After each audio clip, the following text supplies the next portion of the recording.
Hi, this is Dale here. What we're going to have a look at is a way of putting together our chapter outline in a really simple way. Now, this works whether you have any kind of non-fiction book, whether you're writing a memoir, a personal story, or some other kind of self-help book. Now, the reason it works is because that people have learning styles. They want to know what something is about, why it's important, how they can do the same kind of thing, and what are the benefits or maybe the consequences. So it might look like it's very structured and formulaic if, say, for example, you're writing a personal story.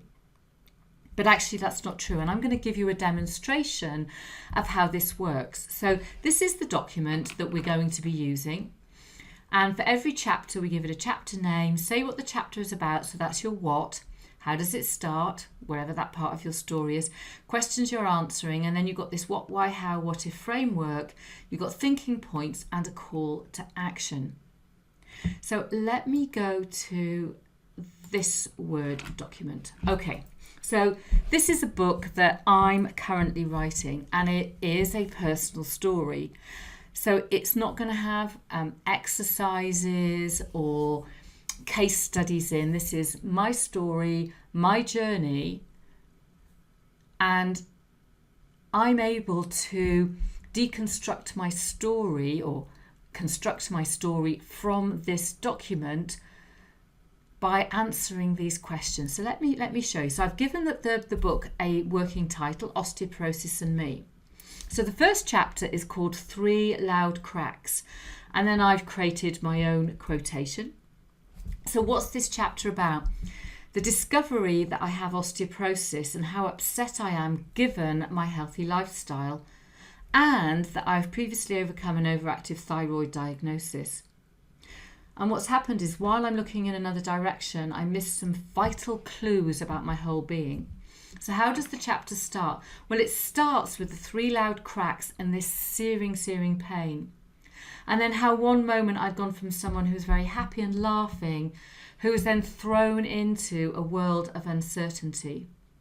So in terms of my story, I'm going to answer these questions.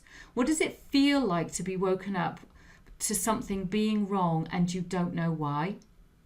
Why you should deal with it straight away, and then how to start managing your gremlins.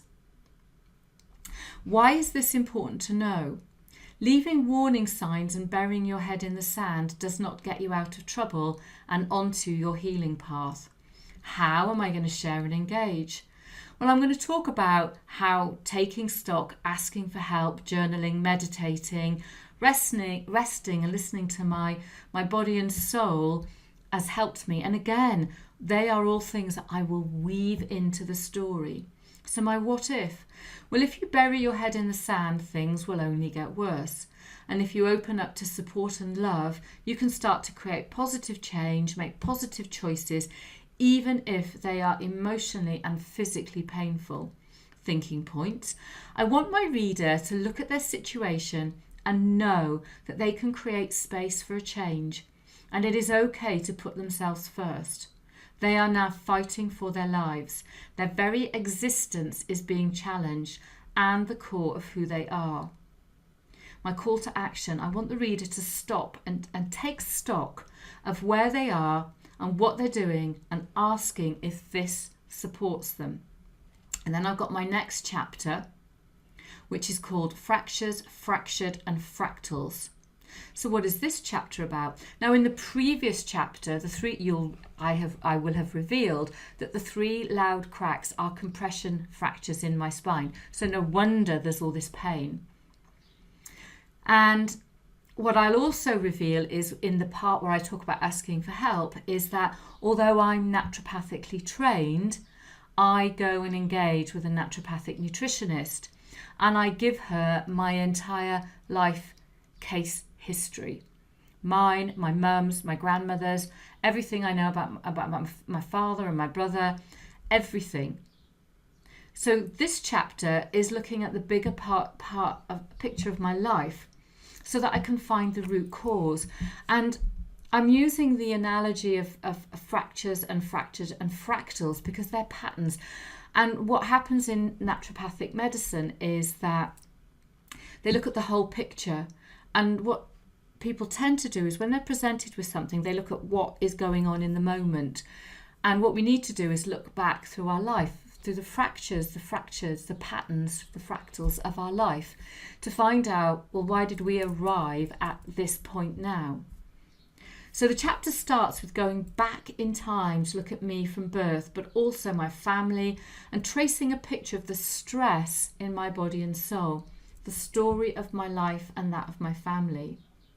So the questions I'm going to be answering is, what does it feel like to be fractured? How can you start to make sense of the patterns of your life and how fractals can support your healing journey? Because I'm going to talk about patterns. Fractals are patterns. They're all over nature. So, we can, if you like, recode the patterns of our very being. So why is this important to know? We are everything we have ever done, thought and eaten. And if you do not go back to the root cause and look at the patterns of your life, how can you assess how you have arrived at your now? How will I share and engage? Well, I'll talk about timelines, talking to family, journaling, and engaging with experts and how they make their diagnosis.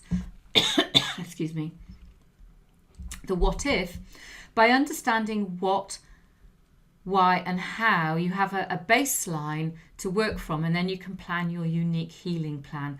We are all different.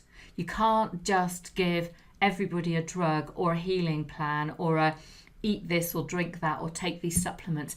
Everyone is unique and individual. So it's understanding who you are, the very core of your existence, and how you became fractured so that the patterns can change. So I want my reader to look at their whole life and get a sense of how they got here, to let them know that it's not their fault, but it can be sorted out, and then to start thinking, how can they do that? And the reader will understand that dis-ease and disorder are not illnesses, that we display patterns and get early warning signs so that we have an opportunity to become whole again. So what we have here is 2 chapters that actually are a personal story. So when I come to write my story will be based on this, but it will be a story. Now, if I was writing a how-to book, I might start the chapter with a bit of a story, and then I might talk about exercises, plans, and all sorts of things. So there's many, many ways that I can turn this content into different kinds of books. But I can also use this framework to create a workbook to go with it. So, for example, with the timeline and talking to the family, I could create worksheets so that people can go and do those exercises, and I can give them a template to get them to look at their entire life. So from that I could make an online course, etc., etc. So you don't need to put everything into the book, or you could, but we can write our books in different ways, and my book is very much a personal story with worksheets and a workbook and an online course to go with it. So I hope that makes this document clear and helps you to now plan out your story or your book, or whichever way you are planning to put your book together.